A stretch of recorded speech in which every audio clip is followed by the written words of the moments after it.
Hello दोस्तों, क्या हाल है। तारीख आज 19 जुलाई 2024, दिन शुक्रवार, हिंदी तिथि त्रयोदशी। और आइए बात करते हैं आज के मुख्य समाचार में देश भर की तमाम बड़ी खबरों पर नजर डालते हैं। देखिए, आज के दिन को नेशनल फुटबॉल डे यानी कि राष्ट्रीय फुटबॉल दिवस के रूप में मनाया जाता है भारत में हर साल 19 जुलाई को। चलिए आगे बढ़े खबरों में। देखिए, पीएम मोदी के आवास पर केंद्रीय कैबिनेट की बैठक हुई, जिसमें बजट को लेकर भी चर्चा हुई और आगामी बजट पर सबकी निगाहें टिकी हुई है। स्वास्थ्य सेवाओं में भी महिलाओं और बुजुर्गों को राहत देने की मांग की जा रही है। देश की वित्त मंत्री निर्मला सीतारमण से छोटे कारोबारियों के लिए भी मुद्रा योजना के तहत लोन की सीमा को दुगुनी करे सरकार और टैक्स इंसेंटिव भी दे। एमएसएमई और इंडस्ट्री के द्वारा वित्त मंत्री से ये भी मांग की गई है बजट में। और इस बार के बजट में डिजिटल सुरक्षा को बढ़ावा देने की भी मांग कर रही है देश की साइबर सिक्योरिटी कंपनियां। और इतना ही नहीं दोस्तों, बजट 2024 में और भी सरकार से आम लोगों की काफी उम्मीदें हैं। जैसे देखिए, ऑनलाइन गेमिंग और क्रिप्टो करेंसी सेक्टर को भी नीतिगत स्पष्टता का इंतजार है। मतलब इन सेक्टर को भी सरकार सिस्टमेटिकली रेगुलराइज करे, है ना। इसके अलावा हरित आवास के जरिए किफायती जीवन शैली को भी बढ़ावा मिलेगा। बजट में इस तरह का भी ऐलान देखने को मिल सकता है। और रेलवे को बढ़ावा देने के लिए देखिए, अब छोटे शहरों तक भी पहुंचेगा रेल नेटवर्क। बजट में वित्त मंत्री रेल यात्रियों के लिए भी कई बड़ी घोषणाएं कर सकती है। इस बार के अंतरिम बजट में ये भी प्लानिंग चल रही है। और अभी हमारे देश में बीमा की पहुंच बहुत ही कम लोगों के पास है। सिर्फ 3.2% लोगों तक ही इंश्योरेंस की पहुंच है। तो ग्रामीण इलाकों में बीमा का दायरा बढ़ाने से जुड़े कदम उठाना भी जरूरी है। इंश्योरेंस इंडस्ट्री के द्वारा बजट में सरकार से ये भी मांग की गई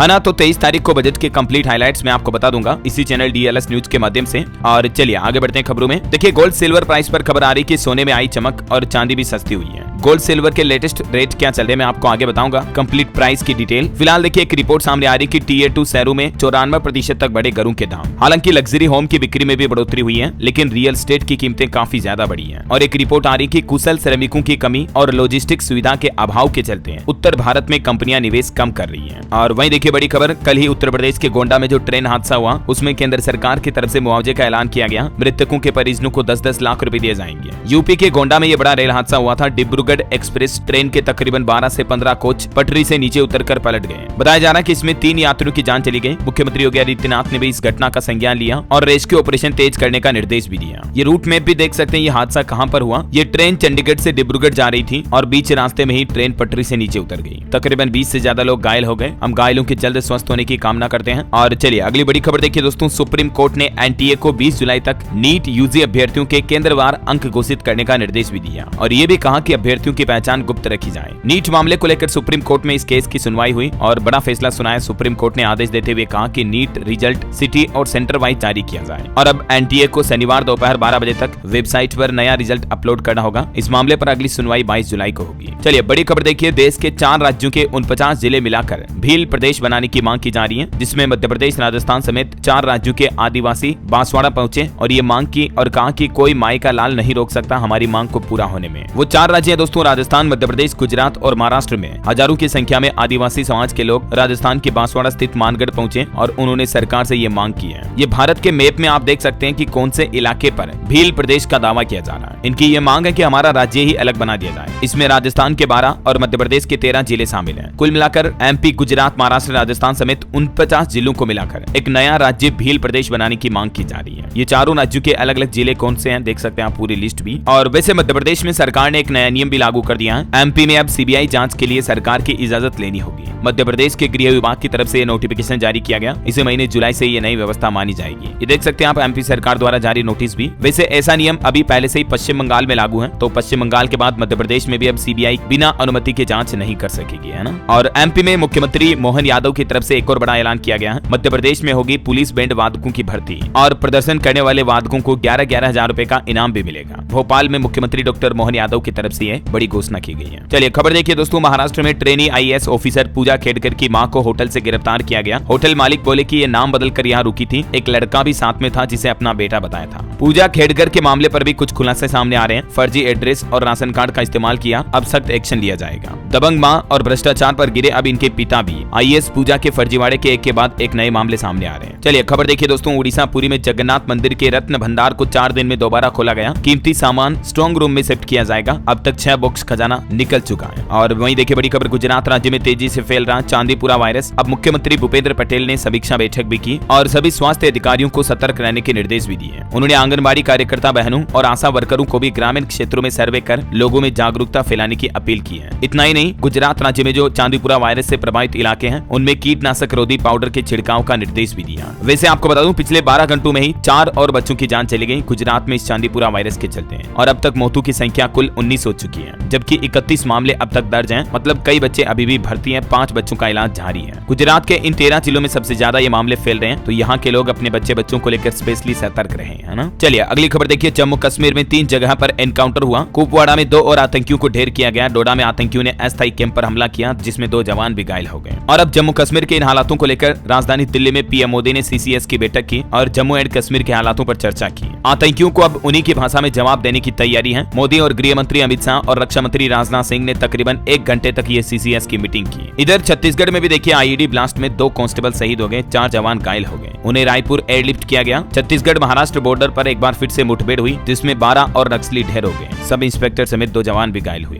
चलिए बड़ी खबर है, असम राज्य में मुस्लिम विवाह कानून को रद्द कर दिया गया। असम के मुख्यमंत्री हेमंत बिश्व शर्मा की तरफ से यह बड़ा ऐलान किया। उन्होंने ट्वीट भी किया, ये देख सकते हैं आप उनके द्वारा किया हुआ ट्वीट भी। उन्होंने पोस्ट में लिखा कि हमने बाल विवाह के खिलाफ अतिरिक्त सुरक्षा उपाय करके अपनी बेटियों और बहनों के लिए न्याय सुनिश्चित करने के लिए ये एक महत्वपूर्ण कदम उठाया है। और असम कैबिनेट की बैठक में रिपीलिंग बिल 2024 के माध्यम से असम मुस्लिम विवाह और तलाक पंजीयन अधिनियम और नियम 1935 को निरस्त करने का निर्णय लिया गया। अब इसे विधानसभा में रखा जाएगा। असम सरकार की तरफ से कुछ और बड़े फैसले लिए गए। देखिए सीएनजी पर वेट में वर्ष 2027 तक भारी कटौती की गई है। मुस्लिम विवाह कानून तो रद्द कर दिया, मैंने आपको बता ही दिया। इसके अलावा असम राज्य में अब सीएनजी भी सस्ती होगी। ये देख सकते हैं आप असम कैबिनेट के कुछ की डिसीजन भी। असम सरकार की तरफ से प्राकृतिक गैस सीएनजी पर मूल्य वर्धित कर यानी वेट टैक्स को 14.5% से घटाकर 5% करने की मंजूरी दे दी है। और ये फैसला 31 मार्च 2027 तक के लिए लिया गया है। इससे राज्य में सीएनजी और सस्ती होगी, है ना। चलिए अगली खबर देखिए, वेट लॉस की कोशिशों में लगे लोगों के लिए खुशखबरी है। भारत में जल्द ही लॉन्च होगी वजन घटाने वाली दवा भी। मोटापा आजकल भारत में काफी बड़ी समस्या बन चुका, आपको पता होगा। न सिर्फ भारत में बल्कि दुनिया भर के लोगों के लिए ये परेशानी बना हुआ है। तो अब खबर है, अमेरिकी और यूरोपीय बाजारों में चर्चित ओजेम्पिक और जेबबाउंड जैसी वजन घटाने वाली दवाइयां अब जल्द ही भारतीय बाजारों में भी दस्तक देने वाली हैं। इस सिलसिले में भारतीय ड्रग रेगुलेटर द्वारा ये प्लान भी बनाया जा रहा है, देख सकते हैं आप। चलिए खबर है दोस्तों, उत्तर प्रदेश का सबसे खास एक्सप्रेसवे अब 25,000 पौधों से सजेगा, 1 लाख घरों को देगा बिजली भी। योगी सरकार की तरफ से एक खास प्लान बनाया गया। 296 किलोमीटर लंबे बुंदेलखंड एक्सप्रेसवे के दोनों ओर ये हजारों पौधे लगाए जाएंगे। और साथ ही यहाँ प्रदेश का सबसे लंबा सोलर पार्क भी डेवलप किया जाएगा, जिससे लाखों घरों को बिजली भी मिलेगी। चलिए खबर है, झारखंड विधानसभा का मानसून सत्र 26 जुलाई से शुरू होगा। 2 अगस्त तक चलेगी कार्यवाही, राज्यपाल की तरफ से मंजूरी भी दी गई। और वहीं देखिए खबर दोस्तों, हार्दिक पांड्या और उनकी पत्नी नताशा का हुआ तलाक। सोशल मीडिया पर पोस्ट करके उन्होंने जानकारी दी। तो उन्होंने कंफर्म कर दिया, आखिर काफी लंबे समय बाद हार्दिक पांड्या और नताशा एक दूसरे से अलग होने जा रहे हैं। 4 साल पहले उन्होंने शादी की थी, कहा बेटे की परवरिश हम मिलकर करेंगे। और देखिए बड़ी खबर, अमेरिकी राष्ट्रपति जो बाइडेन कोरोना पॉजिटिव हुए। एक दिन पहले उन्होंने इंटरव्यू में कहा था कि अगर मैं अनफिट हुआ तो राष्ट्रपति पद की रेस से बाहर हो जाऊंगा, लेकिन अब जांच में ये कोरोना पॉजिटिव भी पाए गए हैं। अच्छा वैसे अंतर्राष्ट्रीय न्यूज से एक और बड़ी खबर देखिए, पाकिस्तानी लोग अब नहीं चला सकेंगे फेसबुक और इंस्टाग्राम, क्योंकि ट्विटर के बाद अब पाक सरकार ने एफबी और इंस्टा को भी बैन कर दिया है। फेसबुक और इंस्टाग्राम पर गिरी पाकिस्तानी सरकार की गाज, और अब तीनों social media platform Facebook, Insta, Twitter पर पाकिस्तान सरकार ने बैन लगा दिया। फिलहाल 6 महीने तक के लिए ये प्रतिबंध लगाया गया है। चलिए अगला अपडेट देखिए दोस्तों, भारत में सुप्रीम कोर्ट का एक बड़ा फैसला, स्थायी गुजारा भत्ता दंडनीय नहीं है, सभ्य जीवन सुनिश्चित करने के लिए गुजारा भत्ता दिया जाना चाहिए। और सुप्रीम कोर्ट ने यह महत्वपूर्ण फैसला सुनाते हुए एक विवाह मामले को भी भंग कर दिया है। और वहीं देखिए किसान भाई लोगों के लिए बड़ी अच्छी खबर, 70 लाख किसानों की होगी बल्ले बल्ले, क्योंकि सरकार ने फार्म लोन माफी योजना शुरू की है, जिसके तहत 2 लाख रुपए तक का लोन माफ किया जाएगा। दरअसल आपको पता होगा, हाल ही में तेलंगाना सरकार की तरफ से किसानों के लिए ये बड़ी खुशखबरी देते हुए घोषणा की थी कि 1 लाख रुपए तक का कर्ज माफ होगा, है ना। लेकिन अब तेलंगाना सरकार का कहना है कि इस 1 लाख रुपए तक की लोन माफी के साथ ही किसानों का कुल 2 लाख रुपए तक का लोन माफ किया जाएगा। कृषि ऋण माफी योजना कुल 3 चरणों में पूरी होगी। उन्होंने बताया कि दूसरे चरण में जुलाई के अंत तक 1.5 लाख रुपए तक के फसल लोन को माफ कर दिए जाएंगे, जबकि तीसरे चरण में अगस्त में अगले महीने मतलब 2 लाख रुपए तक के लोन माफ किए जाएंगे। तेलंगाना के मुख्यमंत्री ए रेवंत रेड्डी की तरफ से यह कृषि ऋण माफी योजना की शुरुआत की गई है। ये वाकई में किसान भाई लोगों के लिए बहुत ही अच्छी पहल है। सरकार का कहना है कि बिना राशन कार्ड वाले किसानों को भी इस लोन माफी योजना का फायदा मिलेगा, है ना। चलिए अगला अपडेट देखिए दोस्तों, नाबार्ड की नई पहल, ग्रामीण बैंकों के डिजिटलीकरण के लिए नाबार्ड व PASB लोन लिमिटेड के बीच एक समझौता हुआ, जिसके तहत ग्राहकों को ऑनलाइन कई सारी नई सुविधाएं मिलेगी। बड़ी खबर देखिए, वर्ल्ड रिकॉर्ड बनाने जा रही है उत्तर प्रदेश की योगी सरकार, एक ही दिन में 36 करोड़ 50 लाख पौधे लगाए जाएंगे। मध्य प्रदेश का वर्ल्ड रिकॉर्ड तोड़ेगी यूपी सरकार, और ये रिकॉर्ड बनाया जाएगा कल शनिवार रविवार 20 जुलाई को यूपी सरकार के नेतृत्व में पूरे उत्तर प्रदेश में 36 करोड़ से ज्यादा पौधे लगाए जाएंगे। ये एक नया विश्व रिकॉर्ड भी बनेगा। और वहीं देखिए कांवड़ यात्रा को लेकर भी मुख्यमंत्री योगी आदित्यनाथ ने एक नया आदेश जारी किया। रियाज हो या राम हो, कांवड़ यात्रा के रास्ते में जितने भी दुकानें हैं उन दुकानों पर अपने मालिक को अपना नाम लिखना होगा, जिसे देख सकते हैं आप, ये आरिफ फल, तो नाम लिखा हुआ मालिक का। यूपी पुलिस की तरफ से आदेश जारी किया गया, कांवड़ मार्ग पर अपना नाम लिखे दुकानदार। इसका मकसद ये है कि कांवड़ियों को दुकानदार का धर्म पता चल सके। हालांकि अखिलेश यादव बोले कि ये एक सामाजिक अपराध है। वैसे आपको पता होगा 22 जुलाई से ही उत्तर प्रदेश में ये कांवड़ यात्रा शुरू होने जा रही है ना। वही देखिए उत्तर प्रदेश में फिर उठेगी पुरानी पेंशन की मांग, आंदोलन करेंगे राज्य कर्मचारी, पदोन्नति यानी प्रमोशन का मुद्दा भी होगा अहम।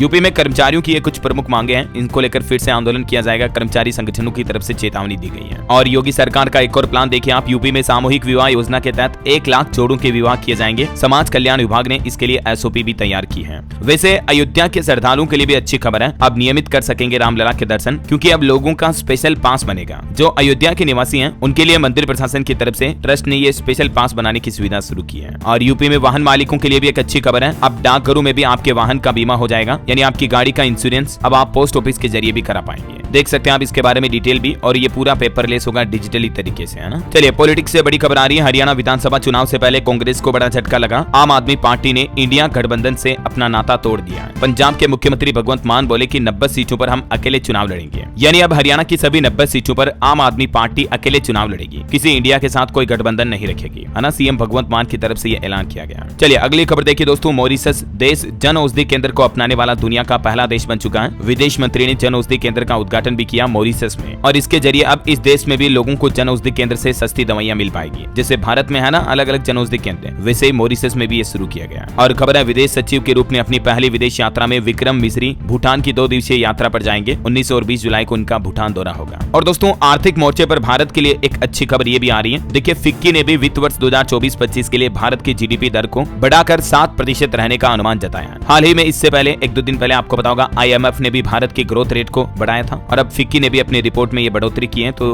देश के आर्थिक मोर्चे पर अच्छी खबर है ना। चलिए बड़ी खबर देखिए, इनकम टैक्स डिपार्टमेंट ने जारी किया अलर्ट, स्कैमर्स रिफंड मैसेज भेजकर इस तरह से कर रहे हैं धोखाधड़ी। क्योंकि दोस्तों अभी आपको पता होगा जुलाई का महीना इनकम टैक्स रिटर्न भरने की आखिरी तारीख है 31 जुलाई तक। तो इसी मौके का फायदा उठाकर कई स्कैमर्स लोगों को इस तरह के मैसेज भेज रहे हैं, आप अपने इनकम टैक्स रिफंड पाओ, वेरीफाई करो फलाना टीम का। तो इस तरह के किसी मैसेज या ईमेल में आने वाले लिंक पर क्लिक ना करें, है ना। सरकार की तरफ से ये चेतावनी जारी की गई है। बहरहाल अभी तो अपन कुछ और महत्वपूर्ण और काम की खबरें देखेंगे दोस्तों, लेकिन फिलहाल वक्त तो चला आज के मौसम समाचार को जानने का। और हाँ आपको एक बात बता दूं, अगर आप DLS न्यूज चैनल पर पहली बार आए हैं और चैनल को अभी तक भी सब्सक्राइब नहीं किया ना, तो इसे सब्सक्राइब करके बेल आइकन दबा दीजिए, और इस वीडियो पर एक छोटा सा प्यार भरा लाइक भी कर देना, ताकि आपको अपने राज्य और देश भर की तमाम बड़ी खबरें, मुख्य समाचार डेली के डेली सबसे पहले आपके मोबाइल पर मिलते रहेंगे। तो हम मौसम की बात कर रहे थे, देखिए भारी बारिश का अलर्ट है। अगले 4-5 दिन मानसून सक्रिय रहने की उम्मीद है देश के कई राज्यों में। कुछ राज्यों के हालात देखिए, उत्तर प्रदेश में बारिश से 24 घंटों में 10 लोगों की जान चली गई। यूपी के 20 जिलों में अभी भी बाढ़ के हालात चल रहे हैं, 60 गाँव डूबे। मध्य प्रदेश, राजस्थान समेत 17 राज्यों में भारी बारिश का अलर्ट है। यूपी कानपुर में देखिए गंगा में गुरुद्वारा आधा डूब गया। गोरखपुर में 60 गाँव जलमग्न है, 3 बच्चों की जान चली गई। 24 घंटों में सिर्फ 0.2 mm बरसात हुई। इधर बिहार में बारिश के मौसम में गर्मी का माहौल पैदा हो गया। बेतिया, जहानाबाद में 29 स्टूडेंट बेहोश हो गए, क्योंकि उमस भरी गर्मी में ये समस्या हो रही है। मध्य प्रदेश में भी देखिए आप, उफनते झरने में फंसे कुछ युवक। भोपाल में 1 घंटे में 1.5 इंच बारिश हुई। बिजली गिरने की अलग अलग घटनाओं में 8 लोगों की जान चली गई पिछले 12 घंटों में। MP में, राजस्थान में भी बाड़मेर, पाली समेत 8 जिलों में तेज बरसात हुई। कई जगहों पर डूबती नजर आई सड़कें। पंजाब में तापमान 3 डिग्री तक गिरा। सुबह 9 बजे से पंजाब के 9 जिलों में बारिश का अलर्ट जारी हुआ। और भी स्काईमेट वेदर की रिपोर्ट के मुताबिक 19 जुलाई को आज किन किन राज्यों में बारिश होने और बिजली चमकने गिरने की संभावना है, चेतावनी आप देख सकते हैं। और चलिए दोस्तों अब अपन सराफा बाजार पर नजर डालें, तो देखिए आज सोने की कीमतों में तो मामूली तेजी आई, लेकिन चांदी में गिरावट आई है। 10 ग्राम गोल्ड 640 रुपए बढ़कर 73,979 रुपए प्रति 10 ग्राम तक पहुंच चुका है, जबकि 1 किलो चांदी में 459 रुपए की गिरावट आई, और अभी चांदी का रेट 91,555 रुपए प्रति किलो चल रहा है। वैसे सोना चांदी को लेकर एक नया नियम भी देखिए आप, चांदी के गहनों पर भी अब हॉलमार्क की गारंटी देने की तैयारी कर रही है सरकार। इससे पहले आपको पता होगा 2021 में सोने के लिए हॉलमार्किंग अनिवार्य हुई थी, राइट। तो जल्दी हो सकता है आपको बजट के बाद चांदी के गहनों पर भी हॉलमार्किंग का नियम अनिवार्य देखने को मिले। मार्केट से बड़ा अपडेट देखिए आप, सेंसेक्स ने 81,552 और निफ्टी ने 24,829 का ऑल टाइम हाई रिकॉर्ड बनाया। IT आईटी सेक्टर में सबसे ज्यादा 2.5% के लगभग तेजी रही। निवेशकों के लिए खबर है, सनस्टार लिमिटेड का आईपीओ आज ओपन होगा। 23 जुलाई तक इसमें आप बिड लगा सकेंगे, यानी कि निवेश कर पाएंगे। वहीं मोतीलाल ओसवाल एएमसी ने भी लॉन्च किया एक नया मैन्युफैक्चरिंग फंड। इसमें भी 19 जुलाई से एनएफओ खुलेगा, तो आप आज से निवेश कर पाएंगे। ये आईपीओ की ही तरह होता है, एनएफओ न्यू ऑफरिंग फंड है ना। और देखिए निफ्टी की वीकली एक्सपायरी में बहुत ही जैकपॉट ट्रेड देखने को मिले। 4-5 रुपए का ऑप्शन 150 से ऊपर पहुंचा। 2 घंटे में 3000% की तेजी देखने को मिली। कुछ कंपनियों के रिजल्ट्स देखिए। अप्रैल जून तिमाही में इन्फोसिस का मुनाफा 7% तक बढ़ा। आईडीबीआई बैंक की स्टेक सेल के लिए आरबीआई की अप्रूवल मिली। सरकार के पास इस बैंक की 45.48% हिस्सेदारी है। एक साल में इस बैंक का शेयर 60% तक चढ़ा। जीरोधा में एक ही अकाउंट से कर सकेंगे इक्विटी और कमोडिटी में ट्रेडिंग। फाउंडर बोले कि इश्यू को हल करने में काफी समय लगा। वहीं देखिए दिवालिया कार्रवाई को बायजूस ने चुनौती दी। बीसीसीआई के साथ सुलह करने की कोशिश भी कर रही कंपनी। स्पॉन्सरशिप के 150 करोड़ से ज्यादा बकाया है। रियल एस्टेट सेक्टर पर भी खबर आ रही कि 2024 की पहली 6 माही में रियल एस्टेट मार्केट में प्राइवेट इक्विटी निवेश बढ़कर $3 अरब तक पहुंचा। चलिए दोस्तों मार्केट के बाद कुछ और महत्वपूर्ण खबरें देख लेते हैं। देखिए पीएम स्वनिधि योजना के जरिए स्ट्रीट वेंडर को लाभ पहुंचाने में मध्य प्रदेश राज्य पहले नंबर पर है और दिल्ली में एमपी को यह अवार्ड भी मिला। इस मामले में केंद्र सरकार की जो ये योजना है ना, इसका सबसे ज्यादा फायदा एमपी राज्य में मिला है लोगों को। और खबर है आईएनएस दिल्ली को पूर्वी बेड़े के सर्वश्रेष्ठ जहाज का पुरस्कार भी मिला। वहीं देखिए एडीबी ने भारत में रूफटॉप सौर प्रणाली के लिए $240 मिलियन के ऋण को मंजूरी दी। एडीबी यानी कि एशियाई विकास डेवलपमेंट बैंक की तरफ से ये भारत के सोलर सेक्टर में लोन अप्रूवल मिली है। और खबर है दोस्तों वजीर एक्स हैक हुआ।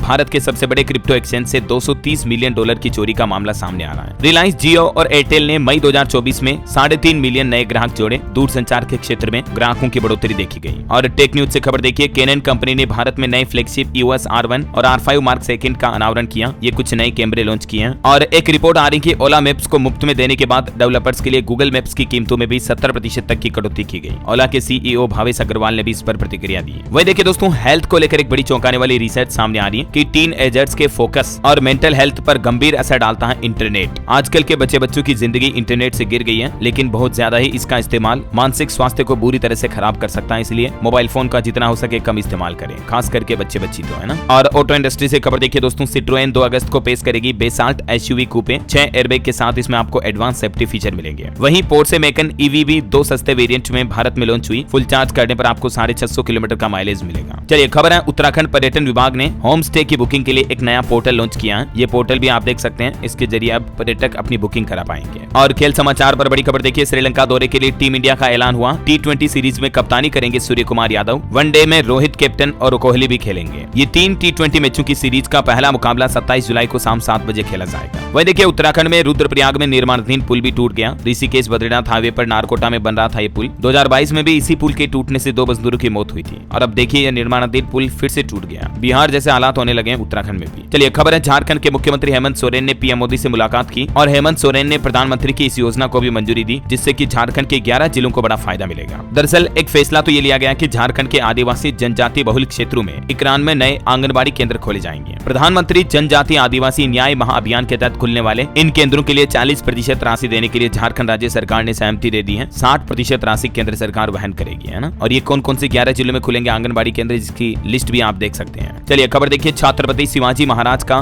बाग नख लंदन से भारत लाया गया। सतारा के म्यूजियम में 7 महीने रखा जाएगा। 3 साल बाद इसे वापस लौटाना होगा। कुछ और स्टेट न्यूज अपडेट देखिए आप। मध्य प्रदेश में अब 8वीं पास युवा कमा सकेंगे 30,000 रुपए। पटवारी की तरह खेतों में करेंगे डिजिटल क्रॉप सर्वे। साल भर में 3 बार मिलेगा इनको ये काम। एमपी सरकार की तरफ से 8वीं पास युवाओं को ये गिरदावरी का काम सौंपा जाएगा। और इस योजना के लिए युवाओं का चयन कैसे किया जाएगा देख सकते हैं आप। 25 जुलाई तक चयनित युवाओं को प्रशिक्षण भी दिया जाएगा। कितना पेमेंट मिलेगा? प्रति खसरा 8 रुपए का पेमेंट दिया जाएगा। एक सीजन में 10,000 रुपए तक मिलेंगे, है ना। तो ये मध्य प्रदेश सरकार की तरफ से युवाओं को रोजगार देने के लिए अच्छी योजना शुरू की गई है। चलिए अगला अपडेट है छत्तीसगढ़ से जुड़ेगा अयोध्या। नए नेशनल हाईवे समेत 13 कार्यों के प्रस्ताव केंद्रीय मंत्रालय में भेजे गए। छत्तीसगढ़ के मुख्यमंत्री विष्णुदेव साय ने परिवहन मंत्री नितिन गडकरी से मुलाकात भी की। और एक अच्छी खबर है छत्तीसगढ़ में 4 नए रेल प्रोजेक्ट भी जल्द ही शुरू किए जाएंगे। नवा रायपुर जसपुर रावघाट अंबिकापुर में रेलवे नेटवर्क को बढ़ावा दिया जाएगा। रेल मंत्री अश्विनी वैष्णव और गृह मंत्री अमित शाह से भी मिले छत्तीसगढ़ के मुख्यमंत्री विष्णुदेव साय, है ना। अच्छा, और वहीं देखिए आप उत्तर प्रदेश में परिसरीय स्कूलों के शिक्षकों को देना होगा संपत्ति का ब्यौरा। 31 जुलाई तक डिटेल न देने वालों पर कार्रवाई की जाएगी। यूपी महानिदेशक की तरफ से नए आदेश जारी किए गए।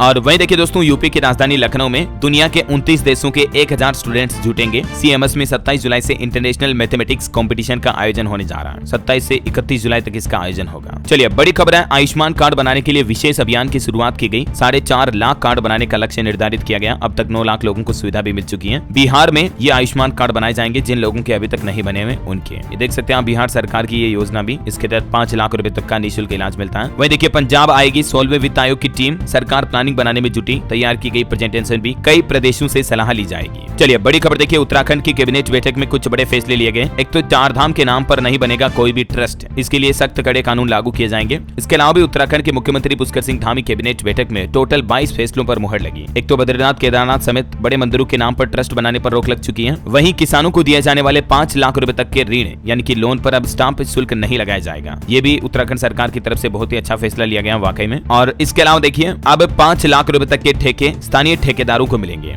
अगस्त में उत्तराखंड का विधानसभा सत्र शुरू होगा। इससे पहले उत्तराखंड सरकार की तरफ से कैबिनेट बैठक के ये कुछ और बड़े फैसलों की लिस्ट आप देख सकते हैं। भारत सरकार के निर्देशानुसार राज्य में भी ग्रेच्युटी की सीमा को 20 लाख से बढ़ाकर 25 लाख कर दिया है। तो कर्मचारियों के लिए ये राहत भरी खबर है। पुलिस विभाग के लिए भी कुछ फैसले लिए गए। उत्तराखंड में भी अब यूपी के जैसे एनाटॉमी एक्ट की व्यवस्था की गई है वगैरह वगैरह। कुछ और कैबिनेट फैसलों की लिस्ट भी आप देख सकते हैं। ये टोटल 22 फैसलों पर मुहर लगी है। ठीक है, इसके अलावा उत्तराखंड में हवाई सेवा का भी विस्तार किया जाएगा। मुख्यमंत्री ने अधिकारियों को निर्देश दिए। जोली ग्रांट और पंतनगर एयरपोर्ट पर नाइट लैंडिंग की सुविधा भी शुरू की जाएगी ताकि रात में भी अब हवाई जहाज उतर पाएंगे, है ना। चलिए अगला अपडेट देखिए दोस्तों, इस राज्य में मिलेगा 150 रुपए प्रति महीने में आशियाना। मुख्यमंत्री ने लॉन्च की 15,000 घरों की नई स्कीम। दरअसल आजकल सरकारें अक्सर लोगों को सस्ते आवास मुहैया कराने के लिए योजनाएं लेकर आती रहती हैं और इसी कड़ी में गुजरात सरकार की तरफ से अब गरीबों की मदद के लिए ये नई योजना शुरू की गई है। सरकार ने प्रदेश के 4 शहरों में महज 5 रुपए प्रतिदिन के रेट पर अस्थायी आवास मुहैया कराने का निर्णय लिया है। यानी 1 महीने होम स्टे करने पर महज आपको 150 रुपए की मामूली रकम का भुगतान करना पड़ेगा। श्रमिक बसेरा नाम से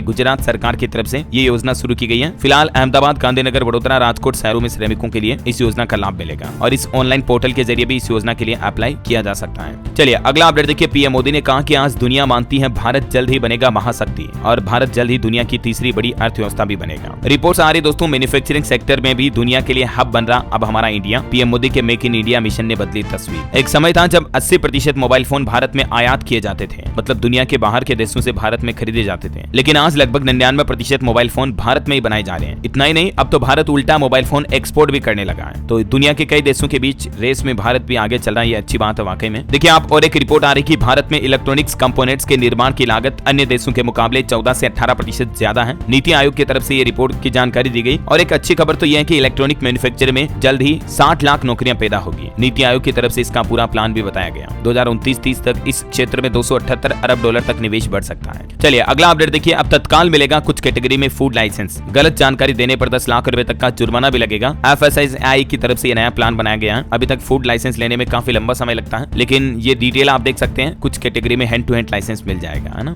वही खबर देखिए, आप हरियाणा के शहरों में बंद नहीं कर सकेंगे बालकनी, एक तरफ खुला छोड़ना जरूरी होगा। हरियाणा सरकार की तरफ से यह नया नियम लागू किया जा रहा। शहरों में सेक्टर और कॉलोनियों में फ्लैट में बालकनी को पूरी तरह से बंद नहीं किया जा सकेगा। हालांकि सुरक्षा के लिए रेलिंग या छोटी दीवार जरूर बनाई जा सकेगी। चलिए खबर है, 19 जुलाई को आज गुजरात के राज्यपाल उत्तर प्रदेश अयोध्या आएंगे। प्राकृतिक खेती के बारे में किसानों को संबोधित करेंगे और संवाद भी करेंगे। वहीं आज छत्तीसगढ़ के मुख्यमंत्री विष्णुदेव साय की कैबिनेट मीटिंग भी होगी 19 जुलाई को। इस बैठक में क्या क्या बड़े फैसले लिए जाते हैं मैं आपको डिटेल जानकारी बता दूंगा DLS न्यूज चैनल पर अलग से। और राजस्थान में भी एक नया आदेश जारी किया गया। देखिए आप, बिना NOC के नहीं कर सकेंगे भूजल का दोहन। राजस्थान में भूजल दोहन किसानों के अलावा अन्य किसी को बिना NOC के नहीं किया जा सकेगा। मतलब उद्योगों के लिए या कॉमर्शियल पर्पज से अगर जमीन से पानी निकालना है तो सरकार के लिए NOC लेना अनिवार्य होगा। मतलब सरकार से नो ऑब्जेक्शन सर्टिफिकेट लेना पड़ेगा, तभी भूजल दोहन किया जा सकेगा, है ना। राजस्थान में यह नया नियम लागू हो चुका है ना। और वही देखिए, दिल्ली NCR के बाद अब इस राज्य में भी लागू होगी स्क्रैप पॉलिसी। 15 साल पुराने वाहनों पर होगी रोक। दरअसल अब हिमाचल प्रदेश में भी दिल्ली की तरह प्रदूषण को रोकने के लिए यह नया नियम लागू किया जा रहा है। 15 साल पुराने पर्सनल और कॉमर्शियल व्हीकल नहीं चलाए जा सकेंगे। और खबर देखिए, बच्चे अगर क्लास में गैर हाजिर मिले तो स्कूलों को नहीं मिलेगी फीस। नई गाइडलाइन जारी की गई। मध्य प्रदेश में RT के तहत दाखिला पाने वाले बच्चों के स्कूल प्रेजेंट को लेकर यह नया नियम जारी कर दिया है। अनिवार्य शिक्षा अधिनियम के तहत निजी स्कूलों में 25% सीटों पर गरीब और वंचित वर्ग के बच्चों का निःशुल्क दाखिला हुआ है। और खबर है, मध्य प्रदेश में 18 जुलाई से 31 अगस्त तक चलेगा राजस्व महाअभियान। मुख्यमंत्री के निर्देश पर 1.25 लाख प्रकरणों का निपटारा किया जाएगा, जिसमें लंबित नामांतरण, बंटवारा, सीमांकन वगैरह के मामले जो हैं वो समाधान किए जाएंगे, सोल्व किए जाएंगे, है ना। और खबर है, बिहार के सरकारी कर्मचारियों के लिए अच्छी खबर देखिए, नीतीश सरकार दे रही 15 दिनों की विशेष छुट्टी। दरअसल अब सरकारी विभाग के कर्मचारियों को सरकार की ओर से तनाव मुक्त होने और स्वस्थ रहने के लिए यह बड़ा कदम उठाया है। 15 दिनों की विशेष छुट्टी ले पाएंगे बिहार के सरकारी कर्मचारी। देख सकते हैं आप डिटेल। चलिए कुछ एजुकेशनल खबरें देखते हैं। देखिए स्टूडेंट के लिए अच्छी खबर, स्वयं पोर्टल से कर सकेंगे पढ़ाई। बढ़ाई। CSVTU ने डेवलप किए 33 नए कोर्स भी। इंजीनियरिंग समेत तमाम तकनीकी कोर्स में दाखिला लेने वाले स्टूडेंट्स के लिए ये नया स्वयं पोर्टल शुरू किया गया है। और खबर है उत्तर प्रदेश डाक विभाग में सबसे ज्यादा 4588 GDS की वैकेंसी निकली है। मध्य प्रदेश तमिलनाडु में भी बम्पर वैकेंसी है। ये डाक विभाग की अलग अलग रिक्रूटमेंट की डिटेल आप देख सकते हैं अलग अलग राज्यों के हिसाब से। इस ऑनलाइन पोर्टल के जरिए आप अप्लाई कर सकते हैं। 5 अगस्त लास्ट डेट है। सरकारी नौकरी पर एक और अपडेट है। इंडियन नेवी में भी 741 पदों पर भर्ती निकली है। महिलाओं के लिए निःशुल्क फॉर्म भरे जा सकेंगे। 2 अगस्त लास्ट डेट है। वही देखिए बिहार में 19 से 22 जुलाई तक BPSC शिक्षक भर्ती परीक्षा का आयोजन होने जा रहा। 6 लाख अभ्यर्थी शामिल होंगे। कदाचार करने पर 5 साल तक प्रतिबंध लगाया जाएगा। 2 घंटे पहले एग्जाम सेंटर पहुंचना होगा। चलिए अंत में आज के राशिफल पर नजर डाल लेते हैं दोस्तों। देखिए मेष राशि वालों को किस्मत का साथ मिलेगा और धनु राशि वालों की नौकरी और बिजनेस में काम बनेंगे। वृष राशि के लोगों को महत्वपूर्ण जिम्मेदारी मिलेगी। धनु राशि के कामकाज की रुकावटें भी दूर होगी, है ना। और दोस्तों आप मुझे कमेंट करके बताइए कि इस बार वित्त मंत्री निर्मला सीतारमण कुल कितनी बार बजट पेश करने जा रही है। मतलब उनके द्वारा पेश किया जाने वाला ये कुल कौन सा बजट होगा, कितनी बार अब तक बजट पेश कर चुकी है वो टोटल नंबर ऑफ कमेंट में लिखिए मुझे। सही जवाब देने वाले लोगों को रैंडमली सेलेक्ट होने पर DLS न्यूज टीम की तरफ से एक शानदार सरप्राइज गिफ्ट जीतने का मौका मिलेगा। और इसी के साथ ही अगर आपको वीडियो अच्छा लगा तो इसे लाइक करना, शेयर भी करना। DLS न्यूज चैनल को सब्सक्राइब करके बेल आइकन जरूर दबा देना रोजाना ऐसी इन्फॉर्मेटिव काम की खबरें देखते रहने के लिए। जय हिंद, जय भारत, वंदे मातरम।